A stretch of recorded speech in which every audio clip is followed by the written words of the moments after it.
Arvind sir లేకుండా ఇంకా ఫ్రీగా మాట్లాడుతుండే.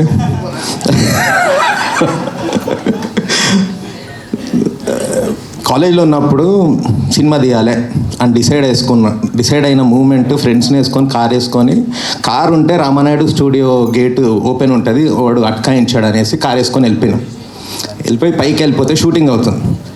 కార్ దిగినాము, అరవింద్ సార్ అక్కడ ఉన్నాడు. అరే అరవింద్ సార్ అంటే పోయి, సార్ కథ చెప్పాలి అంటే, అవునా నాయనా,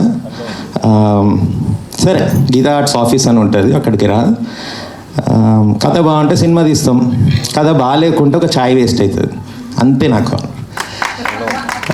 అయితే కట్ చేస్తే 20 ఏళ్ళు పట్టింది ఆ ఛాయ్ తాగనీకి, ఛాయ్ వేస్ట్ కాలేదు. అరవింద్ సార్కి నచ్చింది కదా. విశ్వక్ బ్రో, మొన్న ఫంకీ సినిమాలో నాకు గలీజ్ అనిపిస్తుంది. అది ట్రైలర్లో చూసినప్పుడే కనెక్ట్ అయిపోయినా, ఎందుకంటే నా క్యారెక్టర్ అది గలీజ్ క్యారెక్టర్. అదే గలీజ్ అనిపిస్తుంది అన్న కామెడీ చేసుకుంటా మీరు ఎండింగ్లో అమ్మతోటి, నాకు గలీజ్ అనిపిస్తుంది మమ్మీ, ఇమోషన్స్ వేయడం నాకు గలీజ్ అనిపిస్తుంది మమ్మీ.